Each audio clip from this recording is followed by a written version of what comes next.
UFC 321 takes place this weekend. Tom Aspinall takes on Ciryl Gane in the heavyweight division. It's the matchup that we haven't all been waiting for. We want Tom Aspinall versus Jon Jones. That's what I want to see. In my fantasy schizophrenic brain, the optimal outcome here is Tom Aspinall wins. I'll get to how later. You see Jon Jones stand up out of the crowd. He points at Tom Aspinall and he says, "I want you, Tom. In my bed, you big, burly, sexy. No, I want you, Tom. At the White House." The UFC White House card is already going to be the biggest card of all time. That fight would make it. That may be the biggest super fight there is to make if Tom is able to make quick work of Ciryl Gane on the card this weekend. So many good fights. The Iron Turtles fighting, my favorite South Korean since Korean Zombie left the UFC. We've got Chris Barnett, the Beast Boy, versus Hamdi Hamburgers. Two guys that eat way too many hamburgers. It's crazy to look at Chris Barnett and Hamdi Abdelwahab, and then to look at Tom Aspinall and Ciryl Gane, and to think that they're in the same division, that they don't even look like the same species. It's nuts. Some great fights. Walter Walker's finally got a fight again against Louis Sutherland after his fight with Mo Usman dropped out. So many good fights. I say we get right into it. Starting out the card, we've got Jacqueline Amorim versus Mizuki Inoue. So in this fight, you'll see the odds are heavily favoring Jacqueline Amorim. She's looked great. Submission after submission after submission after submission, back to back to back to back. She's been looking incredible, but there's a reason we have a rule here that we don't bet on women's fights. I'm taking Jacqueline Amorim here, but I'm going to take her by decision. Because Mizuki Inoue, you look at her record. Yeah, she's relatively new to the UFC, went to a split decision with Yanan Wu, lost to Amanda Lemos, and then beat an OnlyFans model. But she's fought Virna Jandiroba, and she went to a split decision with her. She didn't get submitted. And Virna Jandiroba's grappling is some of the best in the UFC. We're actually going to see it tested again against Mackenzie Dern later in the card with Virna. But she has experience. She's not some newbie. This is going to be a fight. I don't think she's going to roll over. She's not justified in being that big of a favorite. But they do this on a lot of these early prelims women's fighters, and that's why we don't bet on them. We stay away. For my picks, we're going Jacqueline Amorim. We'll see. Next up on the card, we have Asshat Maksum versus Mitch Raposo. So Mitch Raposo, I first saw him when he'd shown up at the Ultimate Fighter. I don't think he's really that special. Jake Hadley beat the crap out of him. I think Azat's got this one. I think it's in the bag. I think it's going to be a decision. Mitch Raposo, he's not bad. I just don't think he's got the skills to beat a guy like Asshat Maksum. I think Maksum's going to win by a pretty close decision, maybe 29-28. Mitch Raposo goes out there quick, but I think he's going to gas. He's probably going to look really good in the first round. Maybe even get a takedown on Azat, but I don't think he keeps it. Azat's got way better conditioning. He's looked better. He looked great against Tagir. Charles Johnson does that.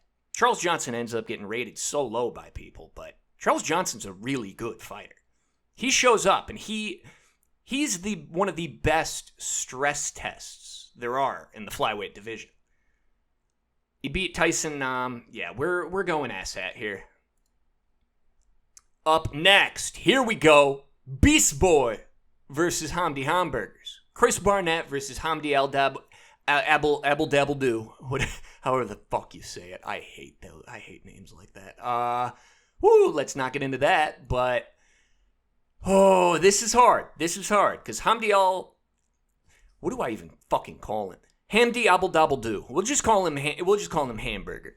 So Hamburger, he's a really, really good wrestler, really well-known wrestler. But we've seen what happens, that sometimes that wrestling isn't all that it takes to be a good fighter in the UFC. We saw it with Bo Nickel. We've seen it with Henry Cejudo. I think we're having fun here. We're going Chris Barnett by Rolling Thunder KO. I can see it happening. Hamdi leaves his hands down. Who was it he fought last that it looked? Oh, yeah, it was against Mo Usman. In Mo Usman, you might say, it's the Kamaru Usman's brother. Oh, it's the family. They're really good. No, Mo Usman is not good.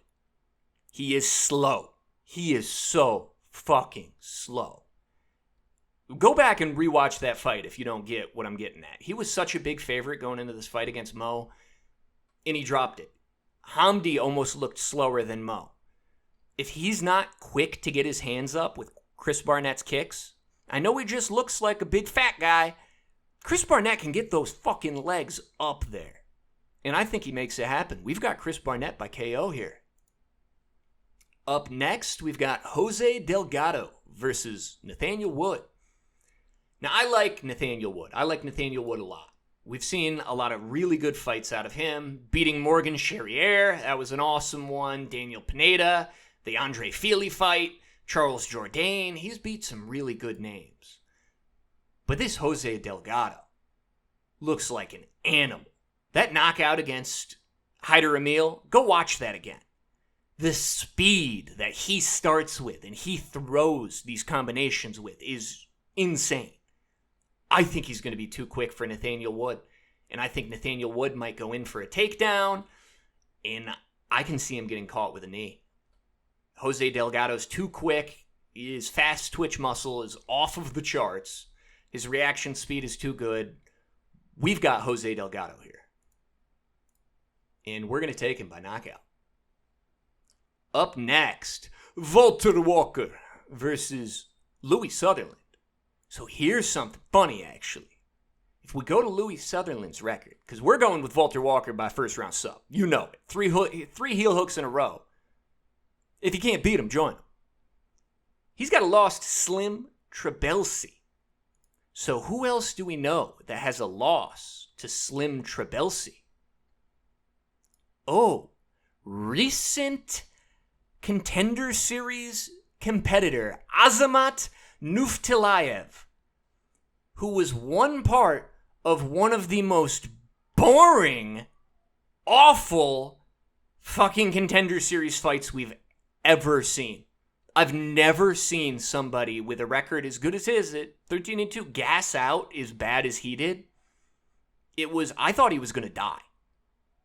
He looked like, have you ever had an old tractor or something, the carbs clogged and you hear the engine just gasping for air?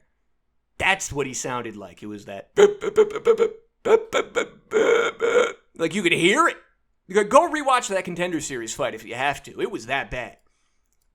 He beat this Louis Sutherland. And I know, he looks like a beast. I guarantee you he will not look like that on fight night. He looked like that in this LFL because he's not under USADA. He's not under the same guidelines. He's on Tren, Deca. He's on fucking everything you could be. Your traps do not look like that. You do not get traps like that without Photoshop or vast amounts of steroids. Watch some More Plates, More Dates if you want to get a little better at spotting this. This one was easy, but I mean, look at those fucking traps, dude. Here, can we zoom in on that? Yeah. Oh my God. Yeah, that's not real. That's not, that is so fucking insane.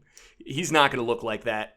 I'm telling you, if you don't want to bet on it now, wait, watch the weigh-ins, but it might be too late on that line because the line is already pretty far in Walter Walker's favor. So Walter Walker by that first round sub looks tasty. I'd say you go with it. If he's getting beat by a guy like Azmat or Amzat Nuftilayev, he's going to get fucking destroyed by Walter Walker. So that's what we're going with. The Walter Walker first round, we'll even call it a heel hook. If you can even bet on those props. I don't know what the fuck you guys are using, but Walter Walker first round sub. Up next. Oh, another fun name. I love these names. Al-Selwady. Abdul Karim Al-Selwady. Fuck yeah. Look at that. Look at me. Versus Mateus Camilo. So, looking at Mateus Camilo here, I wanted to take him as the dog. He's got a good record. It's just that loss to Gabe Green gets me. Gabe Green's not bad, but anybody who's decent beats Gabe Green. We go back through Gabe Green's record. Brian Battle, who's not in the UFC anymore. Ian Gary beat him. Johan Liness, who was garbage, actually, beat Gabe Green. Phil Rowe, who is all right. D-Rod. Yeah, I don't put any stock in Gabe Green at all. But we look at Abdul Karim Selwady's last loss. It was against Loic Radzhabov. Loic has been looking amazing. So I don't take that, even though it was a decision versus a knockout, I don't count that as much against him as I count Mateus's loss against him. I think this one really is a toss-up. I mean, the odds are perfect at minus 105, minus 115 right now. That is odd, because he was a bit of an underdog. There must be some money coming in. That could be the age, 24 and 30. They're close, but yeah, we're going to go with Abdul Karim Al-Selwady here, the pride of Palestine. All right, that's what's up. Up next, we've got Mateusz Rebecki versus Ludovic Klein. So here's another one that's really hard because I like Mateusz Rebecki. That split decision win, dude, the grit he showed in that fight against Maksum Oroblai. Dude, the grit was nuts for him to come back and end up taking that split decision. But we look at his other wins. He's got a win against Loic Radzhabov, which looked really good. Roosevelt Roberts, who we never put too much stock in. But then the losses to Diego Ferreira and then Chris Duncan. Chris Duncan's not a bad loss. But we go back over to Ludovic Klein. Lost to Gamrot. Can't hold that against him. Gamrot's a beast. He only decisioned Roosevelt Roberts. And yeah, Roosevelt Roberts went through kind of a transformation, but even his other wins, Thiago Moises, AJ Cunningham, I think Bahamundes might be the only win on there that I hold any credit for him for. Yeah, let's look through. Shane Young, Devontae Smith, Mason Jones. Yeah, the draw with Jai Herbert. I don't know. I really liked that heart that we saw in the fight against Maksum Oroblai out of Rebecki. We're going to take, let me see, was he the dog here? Because I think we're taking the dog. Bit of a dog, near even on here. Maybe on your sports book you'll be able to get better odds. If you can't, I might stay away from it because I really only see value in the Rebecki pick as a dog. But we're taking him on my picks, and I think it's going to be a gritty decision. Because that's how Rebecki wins fights. He takes you into deep waters. Who's got more heart? It's Rebecki. Rewatch that Oroblai fight, please. The heart that he showed in that was nuts. So we've got Rebecki by decision. Up next, we've got Ikram Aliskerov versus Iron Turtle, Junyoung Park. So this one's really hard for me because Aliskerov has looked great. I mean, got knocked the fuck out by Whitaker, but that's Bobby Knuckles. That's what Bobby Knuckles does. He fraud checks the fraud checkers. But other than that, we look, I mean, God, he's made some really quick work of Mario Sousa on the contender, Phil Hawes, Warley Alves, Andre Muniz. But these aren't names like Warley Alves in 2023. Really? I mean, it would have meant something to me in 2019. Andre Muniz? He's not even in the UFC anymore. He was taken out of the UFC after his last loss. I mean, Junyoung Park, yeah, he can get hit. He is hittable. Guys can take him. He lost a split to Andre Muniz, but that's because he was grappling. Aliskerov's grappling, I think there's a grappling diff. And I think Junyoung Park takes it. I don't know. Maybe I'm just being an Iron Turtle stan. Take what I say with a grain of salt because I fucking love this guy. Such a regular dude when he gets on the mic. He's the best. We're going with Junyoung Park. I think he's going to take the back. I think it's going to be gritty. third round submission. He's going to wear him down. Maybe he's getting hurt in the first round. Takes it back. Still loses the second round, but it's closer. And he wears down Aliskerov in the last round to get his finish by rear naked choke. So we've got third round rear naked choke by the Iron Turtle, Jun Young Park. Up next, we've got Nasrat Haqparast versus Klein Salkilld. So this is another, there's so many super close fights on this one. I thought last week was hard to make picks. Yeah, we're 37-14 if you didn't see that at the bottom right now. Kind of like a Pride FC fighter, but this feels like another week where there's going to be some toss-ups. God, it's hard because Haqparast has looked good recently. After his losses to, your name's not King Green, it's Bobby Green. Bobby Green and Dan Hooker. And since then, he's been on a 5-fight win streak. He's looked great. Knockout of Jamie Malarkey. Jared Gordon's looked good. I mean, he arguably beat Paddy Pimblett, but you could argue that didn't look like the best Paddy Pimblett. My problem with picking Haqparast, he leaves it too fucking close. 2 split decisions in a row, back to back.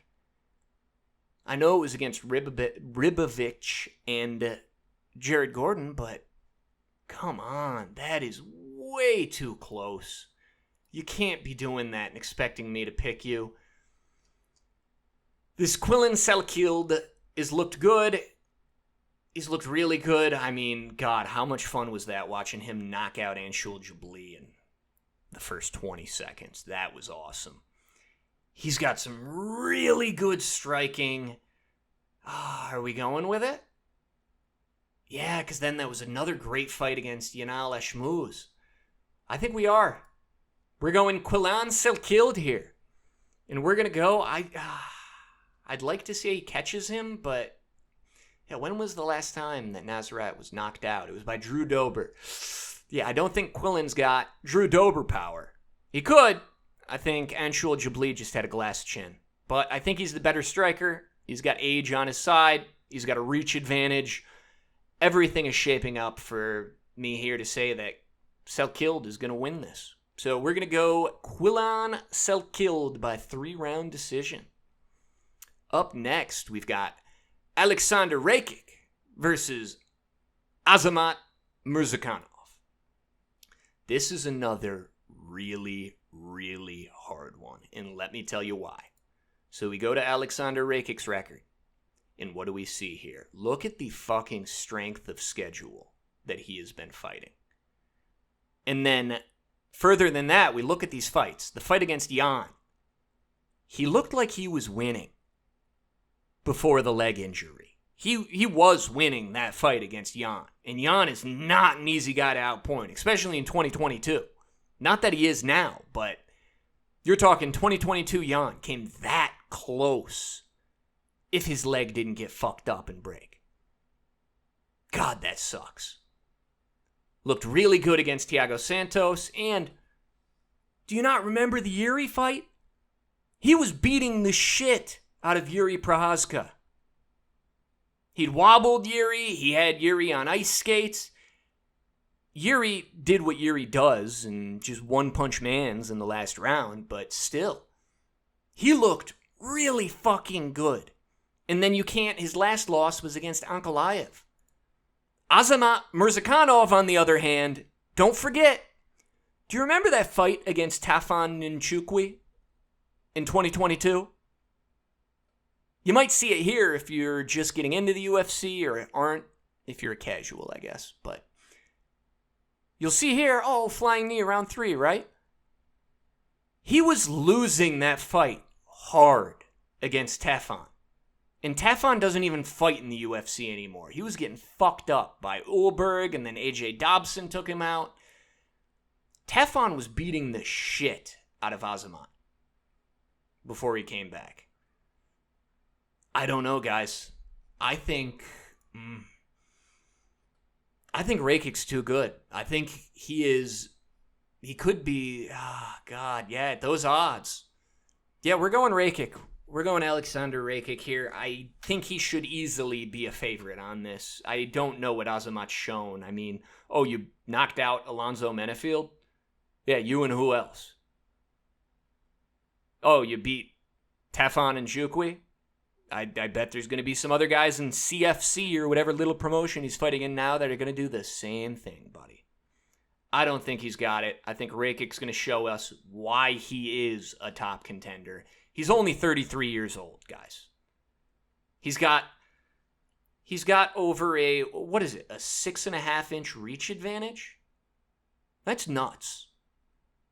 We're going Rakic. His leg kicks are so good as long as he doesn't break his fucking leg. That'll be I'm not going to count it on our loss record if it's something stupid like that. I've called every other one, even with stupid calls.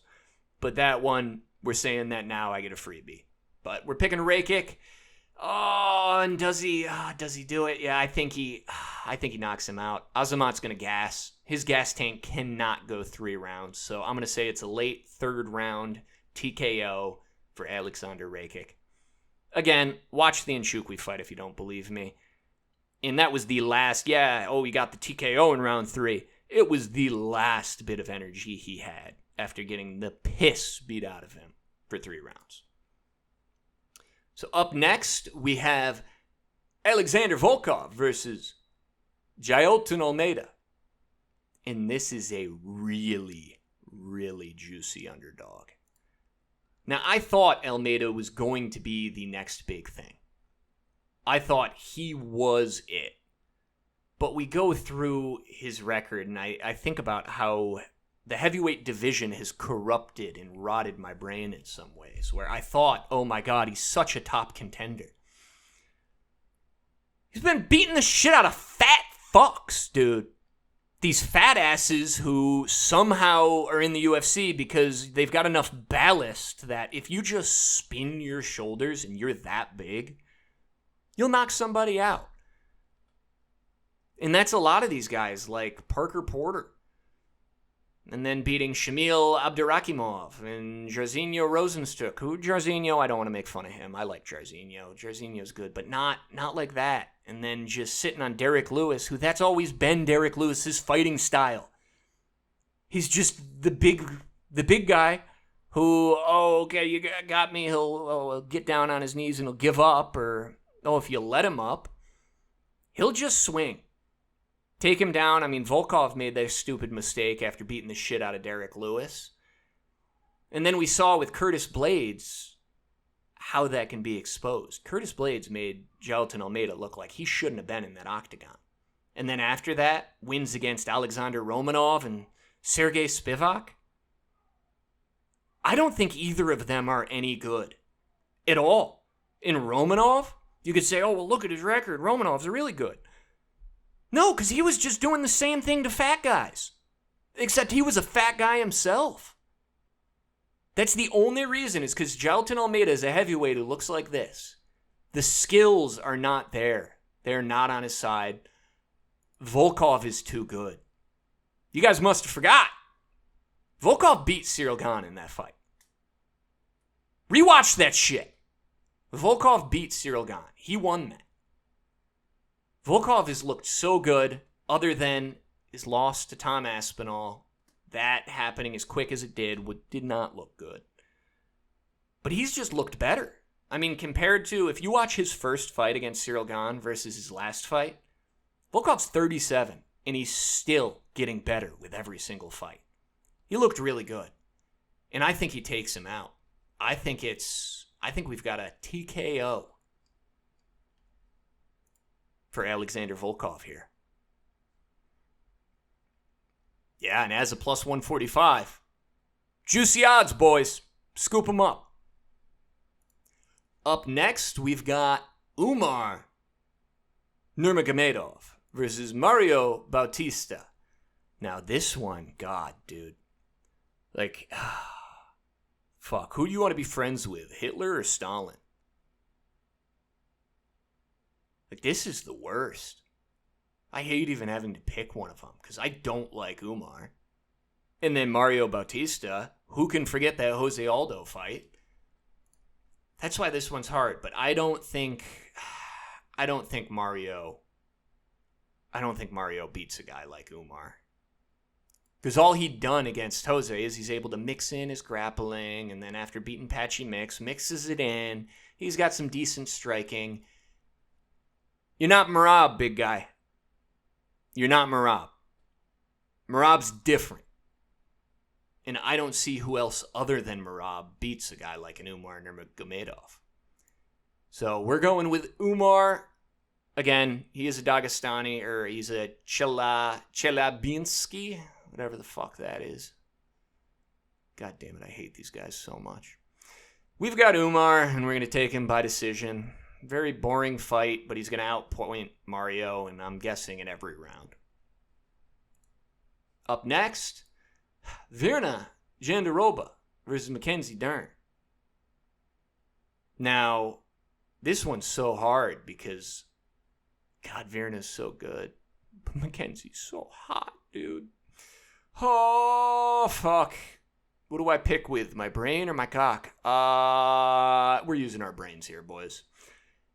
Virna's on another level. She has looked so fucking good recently. She's only been getting better and getting a lot better. I mean, her last fights against Lemos, against Lupita Godinez, against Xiaonan. Fuck, dude, it's like I've got marshmallows in my mouth. Virna's looked amazing. Mackenzie Dern recently hasn't. She hasn't. It's CJI. I don't know if any of you guys are that into the martial arts that you're watching CJI, but CJI, she got handled pretty easily. And then her last fights, she lost to Lemos. Virna just beat Lemos. She lost and then got knocked out by Jessica Andrade, who... It's time to have that conversation. I don't think Jessica Andrade was ever that good. And then a loss to Xiao Nanyan. These are all girls that Virna Jandiroba's beat. Yes, I know it's fun to look at her butt, guys, but we've got Virna Jandiroba here. Lazy eyes versus thick thighs? Fuck, guys. Yeah, we're with Virna. I don't think she's going to submit her. Dern's grappling is very good. It'd be cool to see that, though, to see a super dominant 37-year-old Virna come out there and submit her, but I don't think that's going to happen. I think it's going to be a decision, but Virna's going to have the control. I don't think Mackenzie Dern's got it. She hasn't looked like she's been improving like Virna has, and Virna's been doing it at 37. We should have been seeing this type of record, this type of improvement out of Dern at 32. And we haven't. We're not. Don't know what she's doing. Maybe just, too much fun getting fucked by RDR on boats or whatever the hell she's doing. Yeah. Fuck all that. Fun to look at. Looks funny. We're going with Virna. Then, guys, the piece de la resistance. The main event. Tom Aspinall takes on Ciryl Gane. We got Tommy Boy here. And let me tell you why. Let's go to Tom Aspinall's record. And we'll take one fight, for example. We'll look at the Alexander Volkov fight. If you rewatch and see how easily he took care of Volkov. And Volkov is like 6'9". Volkov is gigantic. And Tom was able to go in, take him down, was able to break that distance, where Volkov is one of the best at keeping distance. He was able to break it, take him down, and Volkov's got really good submissions, an awesome ground game. Immediately get the arm lock and submit him. And then we were just talking about Ciryl Gane's fight against him. Ciryl Gane looked like shit against Volkov. I think Volkov won. A lot of people think Volkov won that fight. And that it was a very, very bad decision. Go and rewatch it. Please. This should be Tom Aspinall versus Volkov a rematch, really, because Volkov's only been looking better. And I think he beat him. I think he won. So how I see this going, with as easily as, as well, sorry to get into it before I go back. Remember how easily Jon Jones was able to get the back of Ciryl Gane? You don't pick up defensive wrestling, really good defensive wrestling, in 2 years. Unless that is all Ciryl Gane has been training. Yeah, he could stop some of Volkov's takedowns, but Volkov could not stop Tommy's. I think Tom, I know he's making jokes at the presser. Oh, I'm going to jab. That's all I'm going to do. Split decision. He's fucking around. He's going to go out there, rugby tackle this French bitch, and submit him. That's what's going to happen. And then Jon Jones is going to stand up. I want you, you big sexy guy. Come home with me, baby girl. Oh, wait, I forgot. That's what's going to happen. Jon Jones is going to forget that that's not what he's supposed to be saying. That he's supposed to call for the UFC White House card. Fuck, that would be so funny. God damn it. Jon Jones is so gay. If you guys didn't see that Hezbollah video, Jesus. Whoa. So I need to, just for myself, I need to see Jon get his ass handed to him by Tom. I need to see it. And for that to happen, Tommy needs to go out there and really make a statement against Gane and show the world who else is there.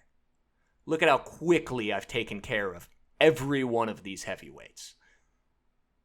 1 minute, 1 minute 9 seconds, 1 minute 13 seconds, 3 minutes 45, 2 minutes 30, 1 minute 9, 1 minute 35, 45 seconds, 56 seconds. Jeez, dude. Who's out there doing that? Who has a record like that in the UFC right now? Fucking nobody. So that's what we've got. We've got Tommy Aspinall by first round submission here. Yeah, make sure if you haven't, go check out the Tom Aspinall versus Ciryl Gane rap battle I put out. I'll see if they let me put cards on this video or if I can figure out how to fucking do that. And I'll throw it up top. It's pretty funny, I think. Maybe it's shit. You let me know. Let me know who won. Let me know who's next in that. I'm excited. This is going to be a really fucking good weekend, boys. Get excited. Get hyped. I'll see you on Saturday. Take care, gentlemen.